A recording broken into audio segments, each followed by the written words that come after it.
You are tearing me apart, Lisa!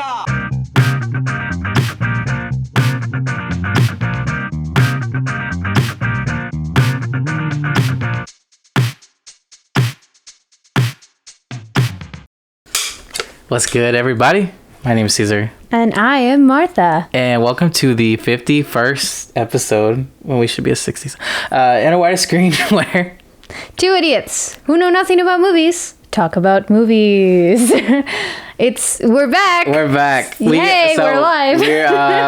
Martha got lost at sea. I was lost at sea for a bit. Yeah, I tried drowning, but then I became friends with some whales. Mm-hmm. They're very nice, very, very kind. And they kind of just kept you... It was just a pod of whales. She didn't want to leave after a while. After a while, they became my family. And they're here with us today. Do you want to they're my best friends till the end. Well, they're in the pool. But right.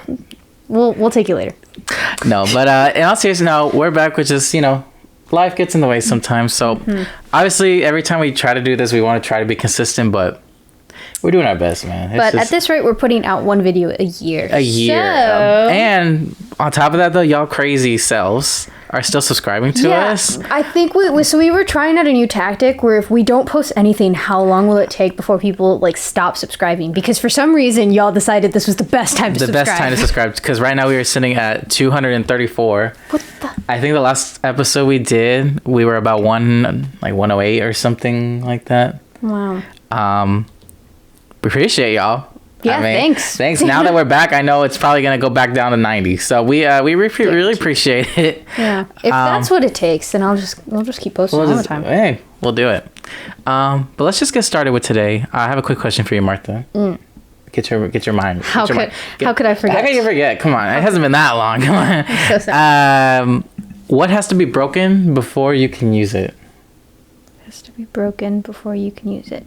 Your shoes. You break them in, but I don't think you break the shoe. Ballet slippers. You break them? Yes, you do. How does that work? You have to break the sole. You have to take out all the stuff. You have to break the shoes before you can use them. This is a fact. Oh, why'd you have to do this? So it's not the answer they gave me. So there's something else. Okay, fine. You have to break before you can use it. Break even. Break. Not quite. No, not that. You have to break before you can use it. Oh, your car. You have to break the car before you can use the car. You have to step on your brake before you start. Not that brake. B-R-E-A-K. A key? B-R-E-A-K. Yeah, there's still an E at the end. They're both spelled the same. No, that's B-R-A-K-E. This is B-R-E-A. Just kidding. That one is the same. That was me, I will admit. Okay. I was like, do not gaslight me to thinking that they're spelled the same on my totally Mandela effect right now. I'm not doing that. Okay. All right. I think I've come up with some clear, decent answers. All right, so the answer's an egg. I mean, I think mine are more creative than... Well, to be fair, actually, no, it's not. I was going to say, when you boil an egg, you don't have to break it, but you do have to break it open once it's cooked. You do have to break an egg, yeah. You have to break a few eggs. Even if you don't eat it, if you want to, just throw it at... if I want to throw an egg at you right now, it's going to break to hit, really... Fair enough, but I still think mine are more creative. So well, just because you're dressed like you're in ballet does not mean that is the automatic answer. True, but also if the necklace ends up falling off by the end of this episode, because it is just taped onto my neck, it literally will go it will just fall apart. We might rip some skin off while it's there, but it's all right. Well, let's just we can get into it soon. Then. We do it for the bit. We do it for the bit. So let's just get into the movie then, so we don't. Nothing happens to your neck. Today we were talking about Last Night in Soho. Spoilers ahead if you have not seen Last Night in Soho. Oh, I forgot my knife. Sorry. That would have been a cool prop. Yeah. No, not a prop. I was just going to kill you by the end of the episode. Oh, it was a weapon. Yep. Oh, well, spoilers ahead. If you haven't seen Last Night in Soho, I believe it's on HBO Max still. You can check it out there and come back. Mm-hmm. Or if you don't care, just, you just want to hear our voices. Why? But stay. You're welcome to. Okay, let's introduce Last Night in Soho real quick. So, this is actually the second time we've talked about Edgar Wright's movies on this show. And I will continue to talk about his movies. So this is his 8th feature film. As we discussed before in another episode, he directed those Hot Fuzz, Shaun of the Dead, World's End. He also directed Scott Pilgrim vs. the World, which we did talk about, and then Baby Driver. His next film is called The Running Man, which all the information I was able to find on it was that it is about a futuristic dystopian U.S. set in the year 2025. Okay. So we'll see where that goes. You got Thomas and Mackenzie here, Anya Taylor-Joy, Matt Smith, and Michael Zhao. Released October 29th, 2021. $43 million and lost a lot of money. This only made $23 million worldwide. Really? So that worldwide, that's not even just in the US. That's worldwide, only $23 million. I thought that this was going to be like a huge hit. I mean, I Not didn't at see it when it came out in theaters. I meant to. I did. So the only, honestly, I mean, I didn't do full research on this, but off recent memory, the only hit he's made is Baby Driver. That made a lot. That made a lot of money. I feel like amongst like the film community, because we are part of the film. We are. I feel like Edgar Wright is a big name there. Like I feel like he's got a lot of street cred when it comes to his movies. So it's the film fans. I think it's the mainstream that he hasn't. It's the mainstream he hasn't quite hit. But it's crazy to me because a lot of people know. If you were to ask a lot of people, they would say, okay, I've seen Shaun of the Dead, I've seen Scott Pilgrim, I've seen Baby Driver, but they don't know who made them. Yeah. And so I don't think he's not a director where you see his name and you're like, I'm gonna go see that. Like he's not a Christopher Nolan, he's not a Spielberg. Even this week, Nope coming out. Like Jordan Peele, a lot of people are gonna go see it just because it's him. Because they love Get Out and Us. Like Edgar Wright's not that guy. So that $23 million, that's all film fans. We appreciate also you. too, like people, even the actors like Thomas and Mackenzie and Anya Taylor-Joy, like if you're into film, you're like, you love them. Yeah. But nobody mainstream. Yeah, which pour one out for Anya Taylor-Joy getting married. She got married. Anyway, it's fine. You okay? All right. Rotten Tomatoes, this had a 76% critic score and a 90% audience score. So that was pretty solid. And on Letterboxd, it has an average 3.5 rating. And the synopsis reads, a young girl passionate about fashion design is mysterious. Just like Bratz. This is basically part of that universe. Is mysteriously able to enter the 1960s where she encounters her idol, a dazzling wannabe singer. But 1960s London is not what it seems, and time seems to be falling apart with shady consequences. Not gonna lie, I didn't hear the last half. I started singing the Wizards of Waverly Place theme song once you said everything is not what it seems. Oh, that's so I think by that you're giving me the signal, which I appreciate. Next week's movie is going to be The Wizards of Waverly Place, the movie, or whatever it's called. Can we change it? No, we're not changing that. Honestly, I wouldn't mind if you want to pull the drinks out one day and we talk about it. I'll be down. Absolutely, that'd be fun. I'll be down. I would love to. I mean, it was shot in Puerto Rico. I gotta talk about it. Oh yeah. Okay. That and Princess Protection Program. Bro. Was it? Yeah. Wizard of Waverly Place was in San Juan. I know that one, but. The castle is in Puerto Rico. Oh, yeah. I was thinking. Well, because it was a made up country, and so in my head they created a country. They shot the film in their made up country. Mm-hmm. Last night in Soho, anyways. Was this your first time watching this movie? It was. Okay. Which is sad for me because I really wanted to watch it when it first came out. But I didn't. Surprise, surprise. That's a Martha thing to do. Right. Yeah. So I just didn't get around to it. Martha goes to the theaters. If it's not with me, she'll go 5 times a year. Yeah. But I've actually been going a lot recently with my dad. That's good. Saw some movies. Some good ones. Yeah. There's been some. I will say real quick, this summer I haven't been too impressed with the summer blockbusters we've gotten, but there've been a few good ones. There's a couple good ones, yeah. So glad you were able to check those out. Top Gun's the best one still, in my opinion. I did really like that. It was good. It's real good.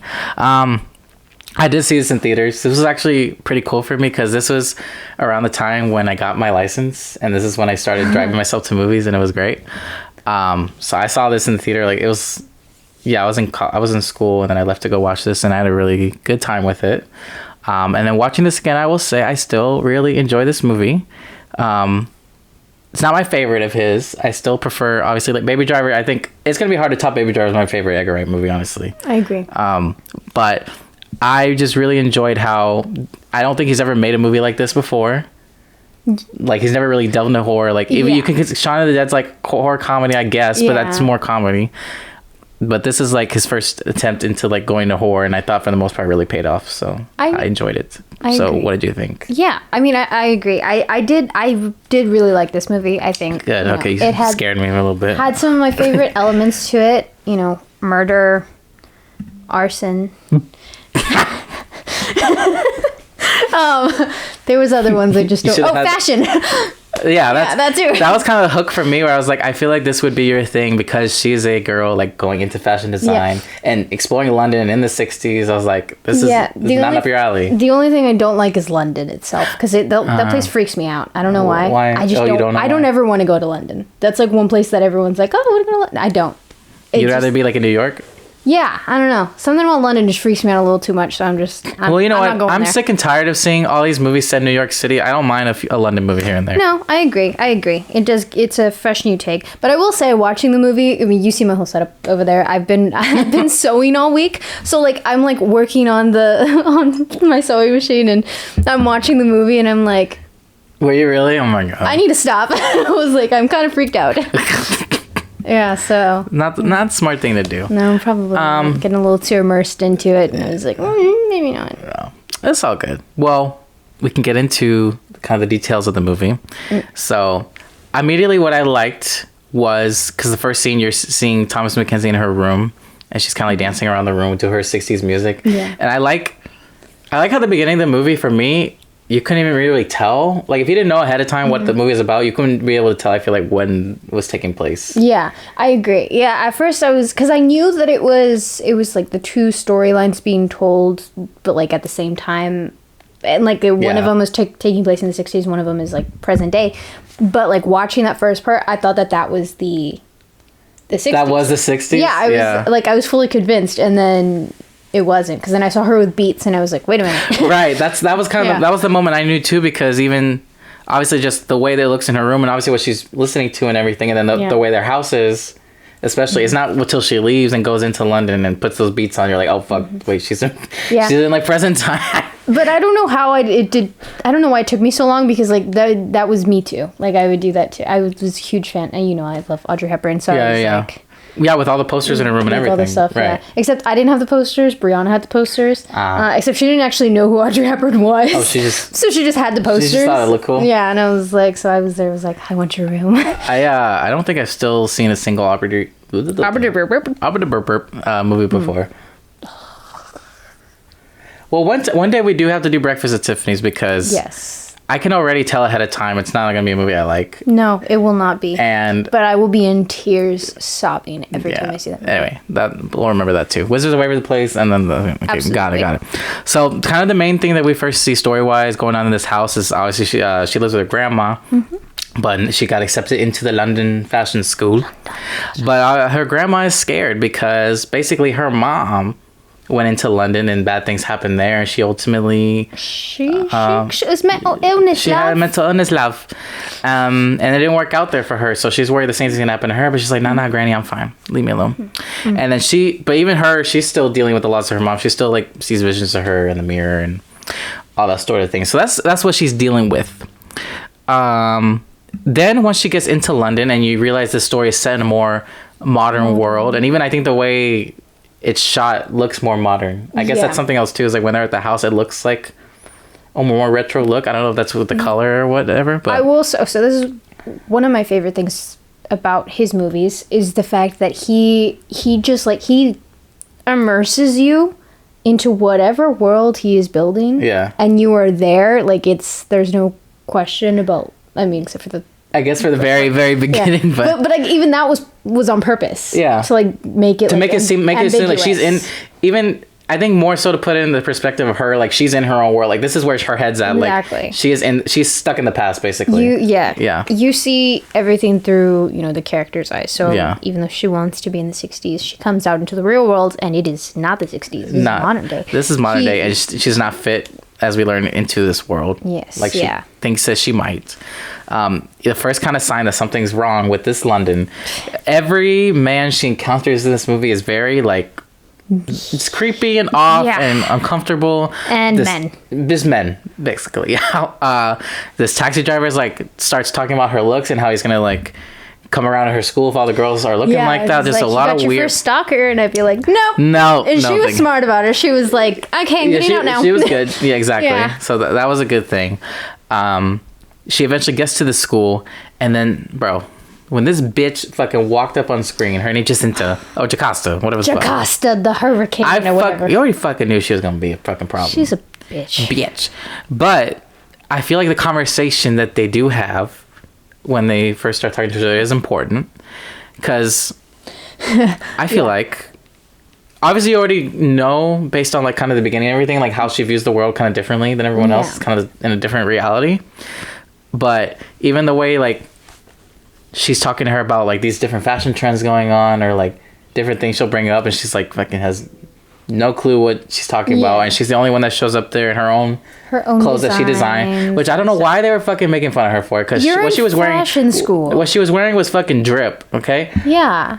Her outfits are cool. I don't know why they were like ragging on her for that. I'm like, I would wear that shit. Yeah. I would pull it off somehow. So like, don't even get on her like that. It was stupid. No, yeah, her roommate is just straight up, just like everything was like she needs to one up her. Yes. And it was like all the way down to how their mothers died. Like she was like, oh well, you know, my mom died. She was like, well, so did mine. Right. And she was like, well, how did your mom die? And it was this. And then she was like, well, my mom killed herself. And she's like, well, I had an uncle who killed himself. So. And then later on, she's like, I can't believe she would bring that up, that her mom killed herself. It's like, fucking assholes. Oh, God, it's crazy. Yeah. Because even what I kind of wrote about that was like, it seems like when she talks about her mom dying, it seems like something that she's actually able to relate to with them. Like, it's finally something to connect with. But then even she takes advantage of that and like tries to use it as something to one up her. So it's just always want to be the main one in attention or something. I was half expecting, like, from the moment she said it, I was like, this is going to be a lie. Like, I thought it was going to be a bigger thing. Like, she was lying to her about her mom, and then no, she's just she's just a bitch for bitch reasons. Yeah, it's just bitch reasons. Exactly. So that night they all decide to go out to the pub, and she like reluctantly goes, and obviously as soon as she's out, she's clearly uncomfortable. Like me too. Right. That was literally me this weekend. Literally. I was like, I don't want to be here anymore. You want to talk about this, or are you okay? No, I'm fine. You're fine. Okay. And it culminates into them just basically all talking shit to her, like, or not to her, but about her in the bathroom.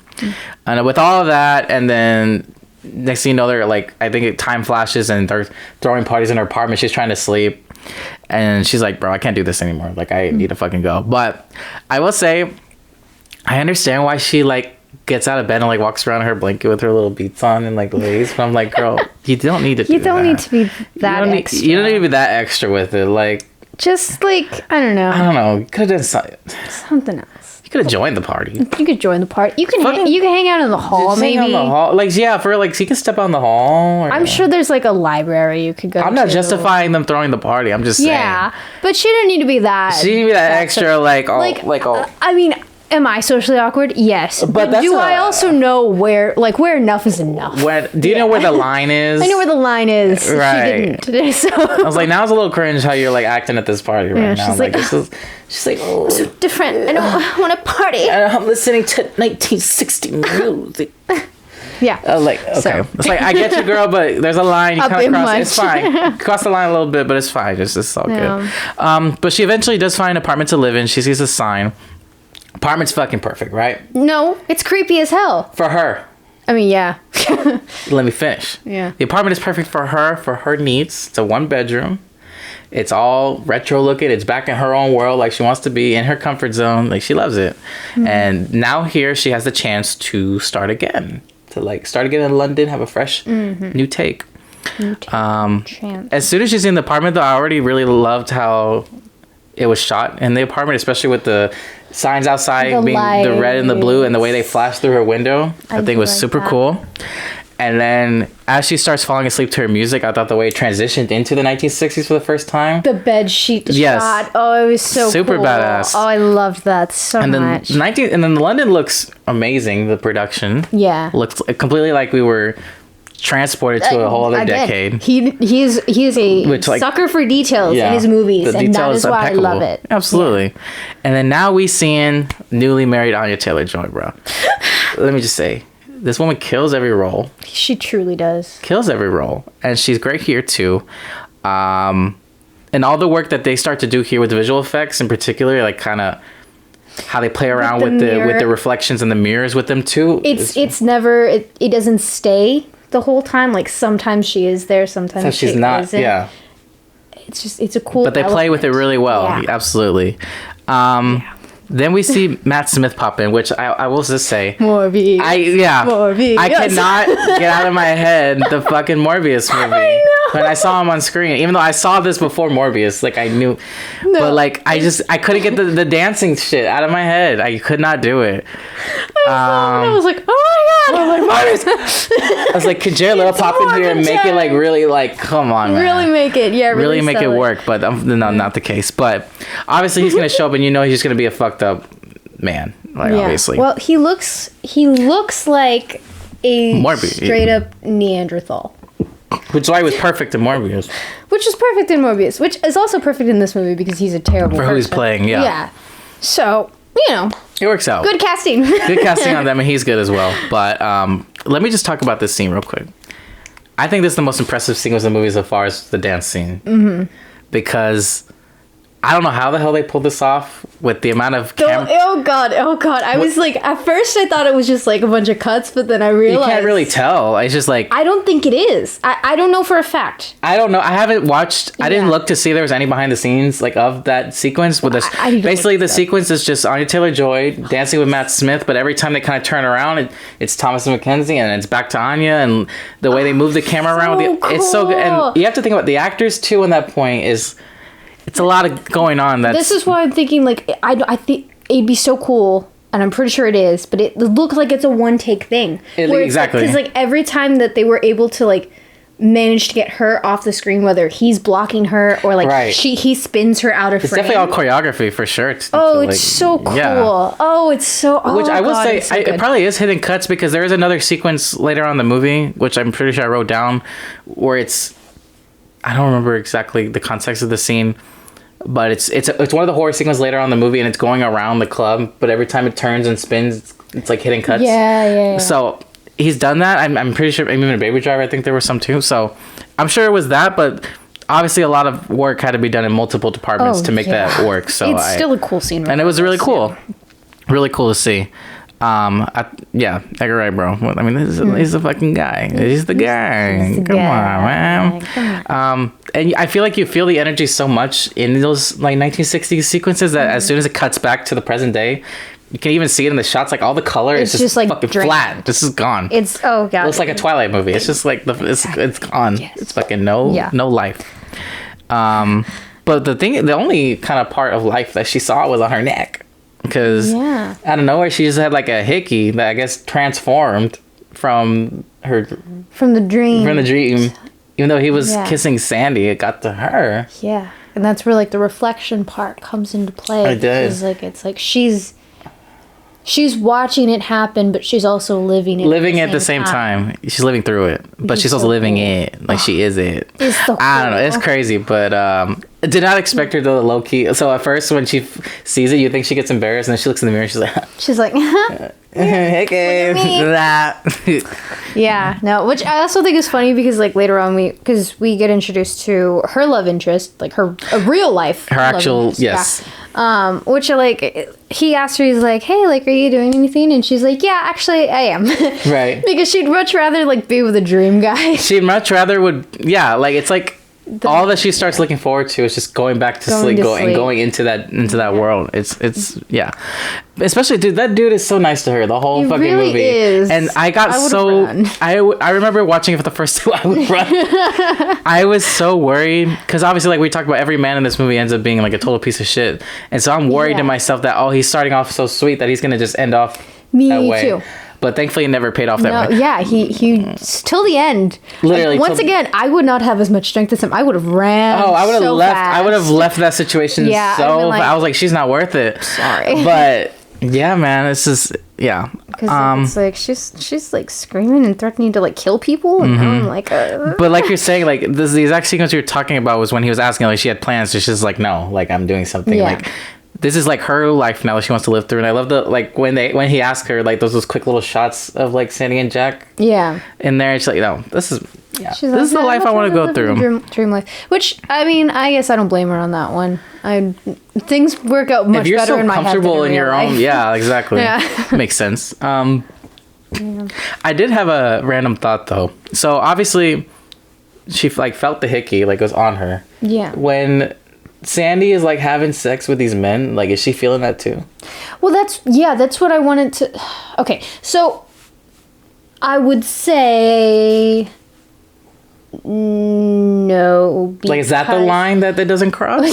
No, because here's the thing: is like you see the difference in the shots between that first scene where it's we were talking about the mirrors, how like she is both seeing it and choosing to live in it. Yeah. Versus this one. Versus like all those times that the men were in bed and she was always like screaming. She's off to the side. She's not looking through a reflection anymore. She's not seeing herself in a reflection. She's just looking at the actual scene happening and screaming at she's them like an outsider, and outsider looking in. She's not part of it. Yeah. And I think there's the difference in that. Like she's now choosing to be like she's now realizing, oh, I don't want to live in that. Anymore. Yeah. Because it's a nightmare. I mean, this is kind of like where we just start to see that. I mean, first, we're kind of still at the point where she's really loving it because she changes up her whole freaking appearance. I wish I still had my blonde hair. That would have been perfect for this, but it's okay. Sorry, guys. But yeah, she changes up her hair. She changes up the way she styles the clothes, even at the pub, she's like, I'll have a Vespa. A Vespa. Like, yeah. Like, clearly she's just trying to live out her 60s now. Very much so. At this point, it's really too much of her obsession into the past. Like, if anything, it made it, like, a lot worse. Yeah. And then... Yeah, it's just like... yeah, no. So she's truly living in this like special what she has always thought she wanted, but then eventually like things start like folding in on each other pretty quickly in terms of like her real world and her dream world, because we start learning about that old man who's always at the pub and who always just seems to like be there and is like learns what her name is, what she's doing, learns it all pretty quickly, and she's like, okay, this is weird. Give me vibes. Especially the tension that they build with that little just piano note that like kind of creates the tension early on before like shit starts getting crazy. Especially like when he starts like following her around and like talking to her and all that. So they create that tension pretty early on. And this is when it kind of starts turning into kind of a darker, because next time she's back in the 60s, because the last thing that she saw was that like, okay, like she did the audition. And it was fantastic. She's like, you're a great singer. Like, you're going to be a star. Yeah. So you think the next time she goes back in that she's going to be like the lead star. But she's just in the background. She's just a backup dancer. A backup dancer. She's clearly not happy about it. Not happy. And now this is where Ellie starts seeing this harsh reality of like... Basically, I mean, how these women just had to sleep their way up. That was the only way to be successful. So sleep your way up with all these men to have any sort of chance of being successful. And this was kind of the shot that I was talking about. Like, I feel like the way they demonstrated the shot with her going through the different rooms, and it's all these women sleeping with these different men, but the way they change it up with the lighting and everything like that, the sound design was just all like, it was just super creepy. It made it very uncomfortable. And it's like, clearly it's an uncomfortable time for these women to be in.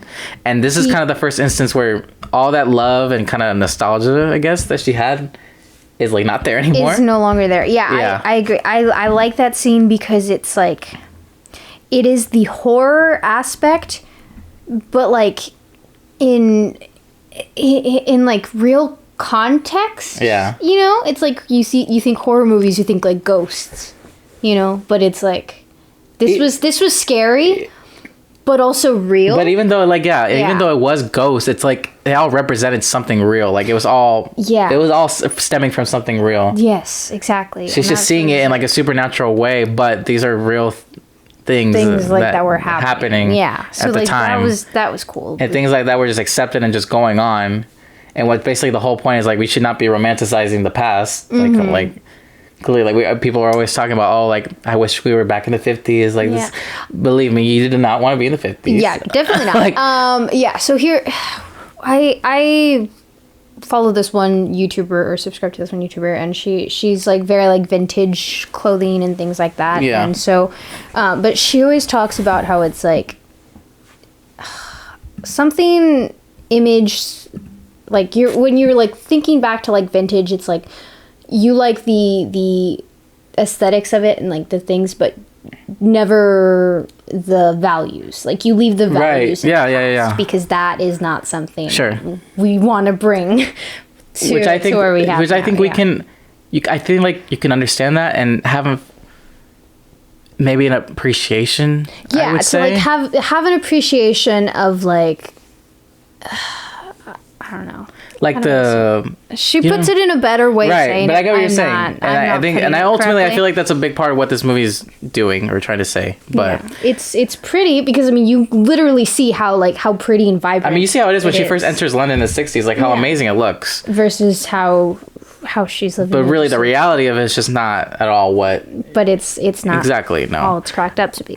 It's like the grass isn't always greener on the other side. Yeah, exactly. And I mean, at this point, she's just like talking to her grandma more and more when she's back in the real world, and it seems as if she's following the trajectory of what happened to her mom. So it gets very it gets very concerning. Now she's at this point because of all this reality that she saw. She's not only is she not like excited to go back into that world, but she's like scared of it. Yeah. She's definitely starting to crack, and you see it because she's like kind of going into this like manic state where she's like, I want to escape sleep as much as I can because I do not want to. I don't want to go back into that. I don't want to see that. Like I don't want to be a part of that. Yeah, like no. And then you have that shot of Jack like dragging her back in, just like how he would drag her on Sandy to like just keep dancing and dancing for all these men, even though she clearly did not want to do that. And honestly, like I just thought it was a really like creepy thing to see. Like the more you see her dancing around with all these men, and then the sequence where like they're dancing with her and then they give her drinks, they're like, oh, that's a pretty name. Yeah. And she keeps changing her name and everything like that. Like it's not fun to watch, obviously, something like that. Like it's just, and then it gets to the point where like at first she's like rejecting all the drinks, and then at some point she's like, fuck it, she just like try to just drink it all just to get through it. Yeah. It's just like, and I think that's like another example. Like I feel like maybe that's probably like a common theme throughout this movie. It's like visually pleasing, but when you like look past the surface of it, it's so terrible and ugly and like awful. What is happening. So like that's really cool to look at. It's like you're looking at everything through rose tinted glasses, whatever, or rose tinted mirror. Because I wanted to ask you, because we kind of touched on this a few times, I think the most prominent symbol in this movie is mirrors and reflections. Like I think there were so many usages of that in this movie. Did you have like any sort of explanation you think for why, like what that may mean? Because I didn't really, but I was curious if you did, because I had noticed that there was so, I mean, I literally like Ellie, every time she sees her mom in the mirror, like every time she sees Sandy, it's through a reflection. Or even that part when Sandy's like Ellie's like trying to get Sandy to look in the mirror, like look at me, like. Or even when Ellie's in the apartment, she looks up, sees the mirror of Sandy. Like, it's so many usages of that. So that's, I would say, I think the main reason for the mirrors is, like, one, like we were saying, like, you're looking at things on the surface, but, like, when things are when you look how do I put You're getting somewhere. How do I put this? Okay, so it's like cohesive thought, you got it. You know when you like man, when you like look in the mirror and like you reflect back, it's like not the same. It's like not the same. No. I mean that's generally what I'm trying to say. You know what I'm getting at? The things, when things are reflected back to you, it's not the image that you thought it was. You know? It's like if you take like a picture and like even it's like flipped, and like you see it and you're like, that's not me, like that's weird, you know. I feel like it's like that vibe where it's like, I get what you mean. Like it's like it's almost there, like her image of like how everything was supposed to be and who this idol was to her, versus like how it actually is. Like, I think she's looking in the mirror wanting to see. She wants to see one thing. But it's showing her something else. But I also think on like she wants another hand, I feel like the mirror also reflects. Yeah, that's it. There's only one. No. Okay, no.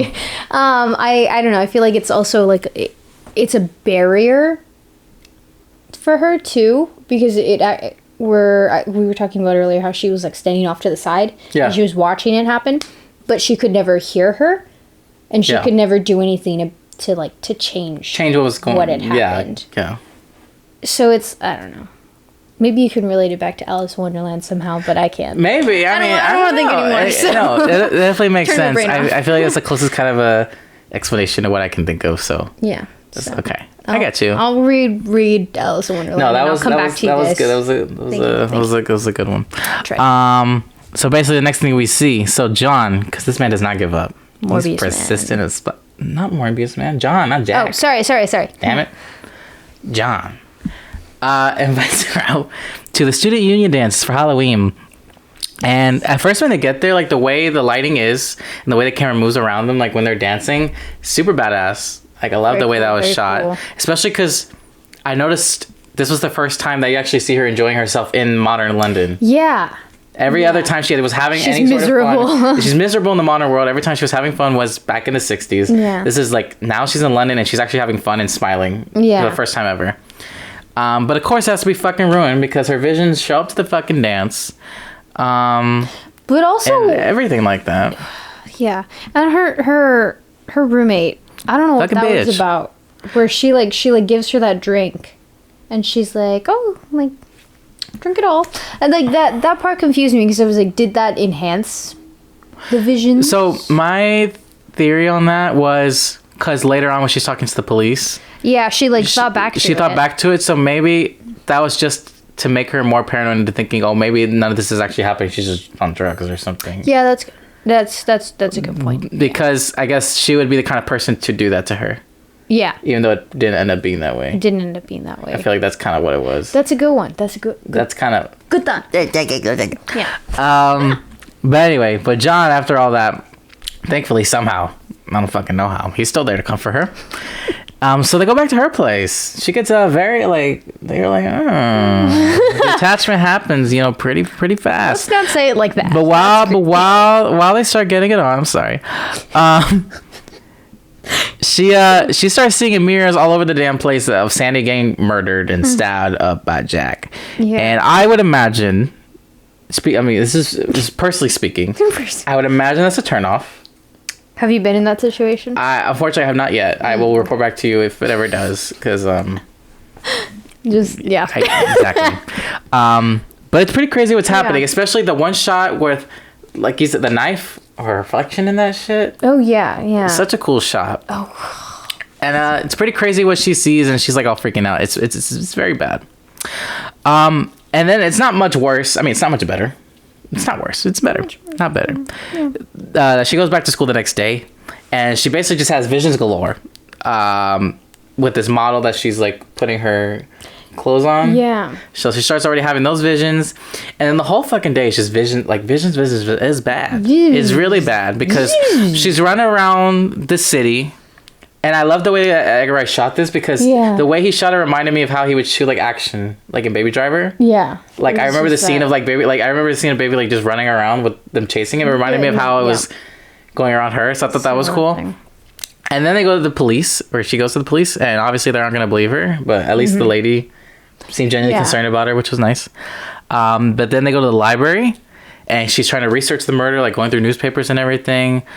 And then suddenly all these damn ghosts just show up, and she's running around from all of them. And then at the end, she's like, fuck it.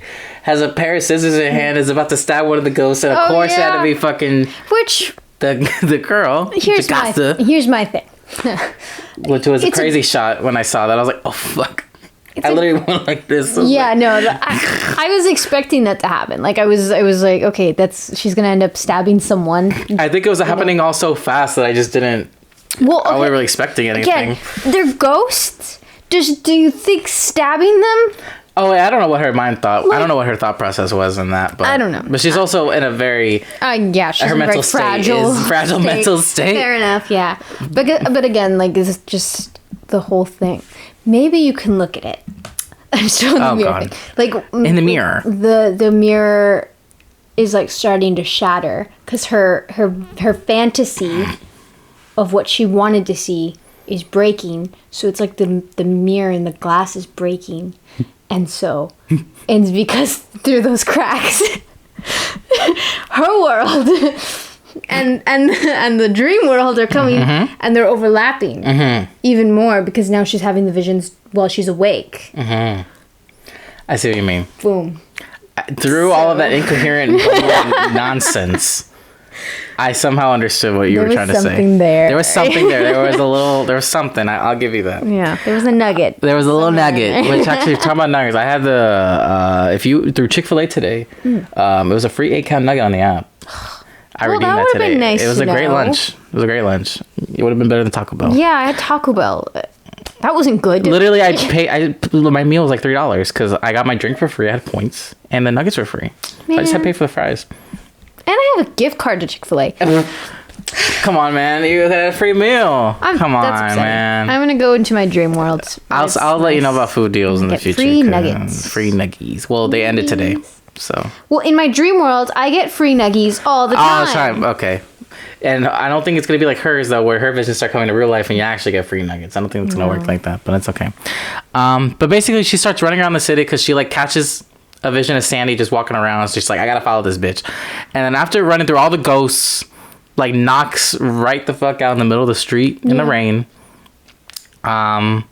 And really, at this point, there's all this craziness going on. It's this second half of the movie in particular that really cranked up like the intensity and the horror of what she was experiencing. I remember I was like, okay, things are getting a little creepy. It's getting a little crazy and creepy because you start to, through all this going on, one right after another, like I started feeling like that sense of paranoia for her. Yeah. And the feeling that no matter where she goes or what she's doing, those visions and what she's feeling is not going to leave her. Like it's stuck with her. I think they portrayed that really well. They did do because it was a lot of crazy stuff. So then she sees the old man that's following her around. She's convinced herself that this is Jack. Like this is the older Jack. Like, and he's killed Sandy. So he sees walking free. He's walking free around, and so she sees him. She walks in the bar and he's playing the song Eloise. I mean, he's so creepy. He's just a creepy dude. He's a creepy old man. But okay, so the scene goes on. So then she thinks somehow that she's gonna get a confession out of him for killing her, but we find out. So earlier in that flashback, in that whole sequence where Sandy is like dancing with all these men and getting drinks offered, one of the characters is a cop. Yeah. Who's saying like, "You're too good for this. Like you shouldn't be here. Like you should get out of this." All that kind of stuff. This old fucker is that cop. Creepy ass cop. He's a cop. It's creepy. And she doesn't realize that until he gets hit by a fucking car. And and then they were like, "Oh my god, was that Jack? Jack, his name's fucking John or whatever the fuck his name was." Yeah, no, because I was like, hold on, I've like wrote down the whole thought process as he was going along. And so it's like she's in the street, he gets hit, and I was like, well, there goes the murderer. And then they find out, like, no, he was an old cop. And I was like, just kidding, killed the only lead she had. So I was like, well, there she is. Well, well, she's got nothing now. No. Yeah, I will say, so my main issue that I had nitpicked here was, out of all this time, she never asked him what his name was. Right. His name is not Jack. You could have gotten that answered and you would, boom, knocked his ass out as a suspect. But no, she convinced herself so much that she never even... Shouldn't even think. I mean, her logic's just kind of out of the window with all this. But again, he's creepy. He fits the just because he fits the profile. He fits the profile to a T. He was once a ladies' man. He knew all the women. He's saying creepy shit. He's saying like, oh, but Sandy was different. She was special. Mm-hmm. But Sandy got what she was coming to her. Sandy got what she deserved. Come on, that's total. Like, I totally killed her. Right. Like, that's... But then when you find out he's the cop, it's like, okay, everything he's doing makes sense. Maybe he did kill her. He was creepy as hell. You know? Maybe he was an accomplice. I'm just saying. She literally... Oh, yeah, I forgot. I forgot the end of the movie. You forgot the twist. Which brings us to the next scene. This brings us to the next scene. Yeah. Because this is kind of like the big climax of the movie coming up right now. Yeah. So next thing she does is she calls her grandma. She's saying like, I can't do this in London anymore. Like, it's not working out. She's like, okay, I got to go back home. I do not like London. And not really. Not really. And she's saying, well, I'll come pick you up tomorrow. It's okay. She's like, no, I need to go home right now, bitch. Come on. And then John finds her and he's like, okay, you know what? Like, I'll help you. She's like, can you help me get to the train station? She's like, no, fuck that. I'm driving you all the way home tonight. Yeah. But obviously, she has to stop by her landlady, Miss Collins. Which all we've seen from her up to this point is just kind of little comments here and there. Like, she'll pop in. She's, if anything, she seems like the only person that, like, she, besides her love interest, she seems like the only person that she can really, like, trust and actually trust or talk to. Because when she brought home that guy and she had that whole vision thing where she was, like, screaming bloody murder because she's watching a bloody murder. Because she wasn't supposed to have men in the house, so she got pissed off. And so she, like, came in and she was like, are you okay? Did he hurt you? Like, she was like, she's very helpful. Yeah. Like, because you would think, obviously she's mad at her for bringing a guy home, but, like, the first thing out of her mouth wasn't yet, I'm gonna kill him. Mm-hmm. But it wasn't more, are you okay? It was more of a concern thing, like you're saying. Yeah. So you trust her. Like, you don't see much of her up to this point, but you like, okay, she's someone that she can talk to and trust. So she stops by there, and I already remembered how earlier on in the movie when she was talking to Ellie when she was trying to get the apartment there, she's like, I don't like when these girls are like up and leaving like in the middle of the night. Like, I don't like that shit. So I was like, she's not probably gonna be the most receptive right now. I don't know how on my first viewing though, I didn't catch as she's flipping through the letter because she's like, oh, there's a letter for you. The first fucking letter says Alexandra on it. See, for me, okay, so as I was watching what was your thought process like once things were getting revealed? Like, when did you connect the dots? I was like, okay, she's cool. She lets her in. She like talks about like, oh, you know, like the smoking, and I was like, why would they include that? And I was like, that seems like unnecessary information. And I was like, okay, so it's either going to go in two ways, where she's going to either like be one, really super helpful, but more than likely she's acting very sus right now. Mm-hmm. And I was like, I was getting some bad vibes from this whole scene and how maybe it was like the difference between like her saying so much suddenly versus the whole movie. Because the whole movie she had gotten like very minimal. Yeah, right. She was like no lines. And it was like the fact that she was finally getting to say stuff, and her personality almost seemed like it did like a whole flip. Oh yeah, even the way that the camera like slowly starts moving in on her. Yeah. And then like you say, the demeanor and the way she's talking, it's completely switches up. Yeah, everything about it was just like, it was so jarring to see her because it was so different than what you were seeing before with her. And so because of that, I was like, she's suspicious. I don't like that. Yeah. And then she was like, oh, something about the mail. And I was like, let me look at these names. And I saw the name and I was like, oh, shit. She said it. I was like, she said it. Yeah. So like that was my thought process going on. No, it was a pretty wild thing. I don't remember exactly how it kind of came to me in the theater. I mean, it probably didn't connect with me until they like made it. I mean, this is pretty much the time, but then she starts kind of laying it out on her, like everything she was seeing, like she starts trying to make her understand. And like, so this is where my issues come in.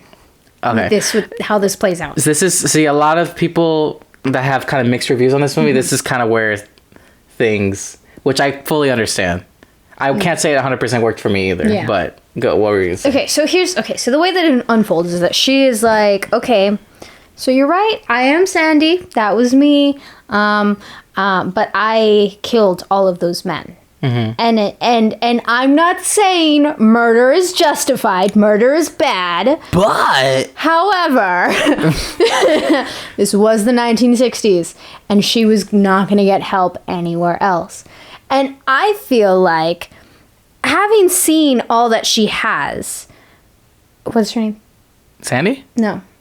Ellie. I feel like Ellie would have been extremely understanding of like what Sandy did and had to do, you know?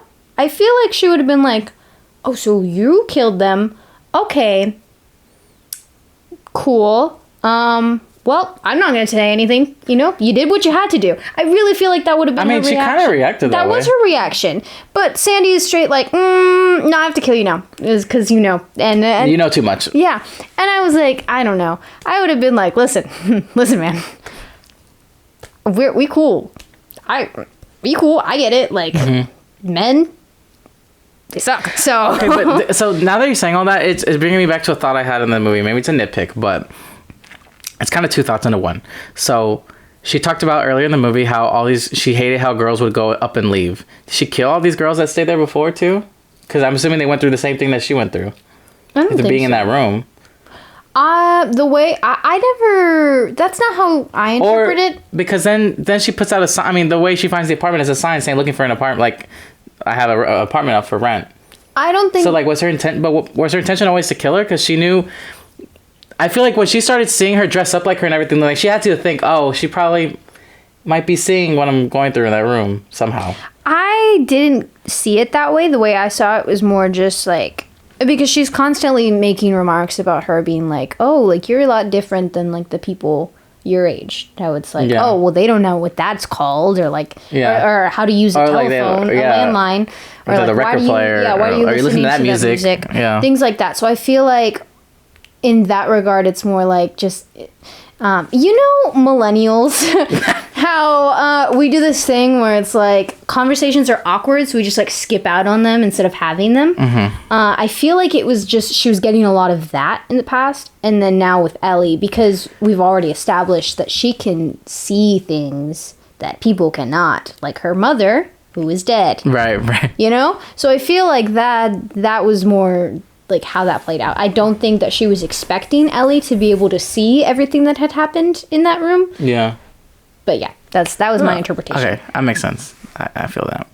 But yeah, not only did she kill all those men though, like you were saying, they're all in the fucking room. Like they're like in the walls, like underneath the wood, like they're like hidden throughout that place.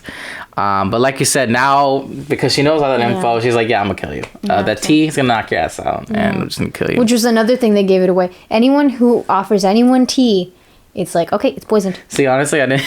Every time I see it. It happens so innocently that I just didn't even question it. I never trust people who serve people tea. Come on. And that's why I don't like tea. I will say that. That's not the reason. I love tea, but I'm the only one who's allowed to make it for myself. That's very fair. Come on, have y'all seen Get Out? Come on, we don't drink tea here. But at this point too, like John's obviously waiting for her because she's like, okay, if I'm not back in 15 minutes, like come check on me. Yeah. He's, as soon as he's gonna walk in, she's gonna fucking kill him. Exactly. And sure thing, boom. Like as soon as he walks in, like she stabs him. Don't know how he didn't die. But he did. I mean, he walked with a limp after. I guess that was something. I guess. I thought it was a very subtle limp. I couldn't see it. I didn't know. They didn't show, obviously, at the end, they didn't show how much time had passed. But anyway, then at this point, Ellie's just trying to get up the stairs to escape. And then I like how they did it to where as the old Sandy, this older Sandy's trying to walk up and kill her. We get this really insane looking visual of like Anya Taylor-Joy's Sandy doing the same, but it's like glass, like golden. It's all very elegant. It's again like it. But it's also glass again, like with the reflection on the stairs. Like that's the glass is broken, and so the worlds broken. When worlds collide, it's a really cool visual. Maybe that's the answer with all the mirrors. Maybe it's just cool. It looks cool, bro. It looks cool. Come on. No. But it's very cool looking. But eventually she's able to kick her old ass down the stairs. She gets it to him in the room, and then this is when all the men trapped in those bodies, in those crevices, come out and start like grabbing her. Yeah, they're telling her, like holding her down. They're saying like help, like we're still like kill her, all this kind of stuff. And I'm like, bro, y'all aren't any better. Y'all fuckers killed her. Y'all kind of deserved it? Like y'all deserve this shit. Like, come on now. So then old Sandy finally gets up to the room, and the first thing she sees is all these men, and it's like she's just reminded of everything. She's reminded of Jack specifically saying, "You were the one who wanted this, and more than anything, you said." And it's like that's kind of like the kill Ellie kind of mindset kind of switched off. Oh, maybe. Maybe I shouldn't kill people anymore. Maybe I should kill people. I should kill myself because arson. Or as the house is just burning down, right? But she decides to kill herself instead because she says like she's not going to prison. Like she's been in one all her life. I'm not going to jail. Yeah, I've been in one my whole life. It's a sad thing. And the house is like burning down all around her. And then Ellie's just trying to get young Sandy to like just live, like you could live, like, and she can't get her to, and then eventually all that, like, just go, save yourself, save the boy. Save the boy, and they make it out somehow, some way. Yeah. That's not the end of the movie though. No, we got one more scene. First of all, I did not expect a fucking epilogue. Yeah, that was weird. Yeah, it was a bit out of place. It was a bit. I get it, but anyway, wasn't necessary. Then it's fine. But I guess it does. Yeah. I mean, like I said, no idea how much time has passed since then, nor how John is like fully fucking recovered. Yeah. Almost. Well, I think the sign for it is like, one, her hair is back to brown. Mm-hmm. And I know it's not easy to get your hair back to where it used to be. Don't dye your hair ever. It's dumb. It's a bad choice. Okay, I will remember that. And then on top of that, it's going to take a while to build a collection of clothes and for you to be able to like... Well, she already had the one dress. Yeah. To build an entire... I mean, it had been a while, but it says she was a first-year student still. Yeah. So it was the beginning of the year, so I would say this is probably. Oh yeah, because it was like college. Yeah, probably like the end of the year, end of semester or whatever, like end of the whole freshman year or whatever. So it's got to have been at least a couple months. Yes, but him and her grandma are there to see her put on that fashion show, which everyone loves, and it's all these pieces that also still are very 1960s inspired. Like she continues on that theme, but I don't know. I saw more as Ellie like. Kind of we were talking about earlier, she still appreciates that time period, still makes pieces that pay tribute to that time period, but clearly you can tell that romanticization that she had is gone. It's not there anymore. That obsession with the past, she's finally, in general, just being able to let go of the past. Not even just the past with the 60s in London or whatever, but the past with her mom. So she's able to look her in the mirror and be like, okay. Yeah. Like, it's okay. Or is it? Nah! Because she looks in the mirror knowing that she's proud, like her mom, and then the grandma and John come in, and she's like, oh, your mom would be so proud of you. She's like, I know. And she looks back thinking she's gonna be there. It's fucking Sandy. But she's all good now. So, like, she smiles. They're friends. They're besties. They're besties now, dude. They, like, travel through dimensions in the mirror. Hey. It's like, they hang, girl. Yeah. Like, in Hannah Montana, when, like, the two bullies, they're like, ooh. Yeah. And so why do I know that? I love that you played along. Thank you. You're welcome. So yeah, that's exactly how it was like. 100%. And that's what they ended the movie. And that's how Last Night Soho ends. Yeah. I mean, there was during the credit scenes, I liked how they did that, where it was like it was just like a quick blink in a shot of like the different sets, like the different the locations used. Really cool. Yeah, I really liked that. I liked that. But yeah, that's the movie. Like I said, I really enjoyed this watch. Seeing in the theater, I think it was a better experience overall. Just seeing the visual on the big screen and everything. I'm sure, yeah. But this viewing did not take away. This didn't make my feelings any better or worse. Like my feelings for this movie pretty much stayed exactly the way they are. So, like I said, I think the way he does the horror is really well done. He doesn't do anything too crazy with it, but I think what he does really makes it work. It all fits within his style that I really enjoyed. I think it's a very fast-paced movie. Like there wasn't a second where I was bored. Yeah. And just overall, like I said, I think the themes of just how we view the past and everything like that, I just thought were really well done watching it through this character and going through these different worlds and times and things like that. So I really like this movie. There was a reason. It was in my top 10 from last year. If you haven't seen our list for that. Was it? Yeah, I checked. It was my number 9. I do remember that. It was on my list. Yeah. So. Yeah, no, for a first time viewing, I really, really enjoyed it. I thought it was really good. I loved all the material that was part of it, like the fashion aspects, the London 1960s, the murder aspect, the gore, the creepy. I love the blood. Everything it works. It works really well together. Like I said, I love his movies. Edgar Wright. I think he is very, very talented. Yeah. He knows what he is doing for sure. And I think it pays off again with his movies. They're the thing about it is that you're going to sit down and you're going to watch something so visually pleasing. Oh, yeah. That you're going to walk away happy. Yeah. Like that's a guarantee with his movies. Yeah. And that's, I don't know. I just loved it. It's I think, like you said before, Baby Driver is still my number one from him. I think, yeah. I feel like But- I didn't love the reveal at the end. Yeah. I think overall, like, I will say, like, it made sense enough to where, like, it worked. It didn't ruin anything, but I don't know. And it wasn't so much the reveal for me that was bothersome. It was the how she reacted after the reveal. Okay. Which, like, makes sense in terms of, like, building that last climax of the movie. Mm-hmm. I just personally didn't think that was a reasonable reaction. I see You that. know? Like her characters didn't feel. I don't know. Something about it. It just felt, I see what you mean. it was just a little bit off. That's totally fine. But other than that, overall, we really it was liked a good this. movie. I really enjoyed it. I will definitely be watching it again. All right. What rating do you have for this movie? I think I'm gonna give this movie an 8. 8. It's an 8 for me too. Look at that. Congrats. Thank you. I feel like we've been not disagreeing, but I feel like we've been Disagreeing or no, we haven't. we haven't filmed. done we haven't talked We haven't about done anything. Yeah. So yeah. That's fair. Well, we're gonna try to keep that going.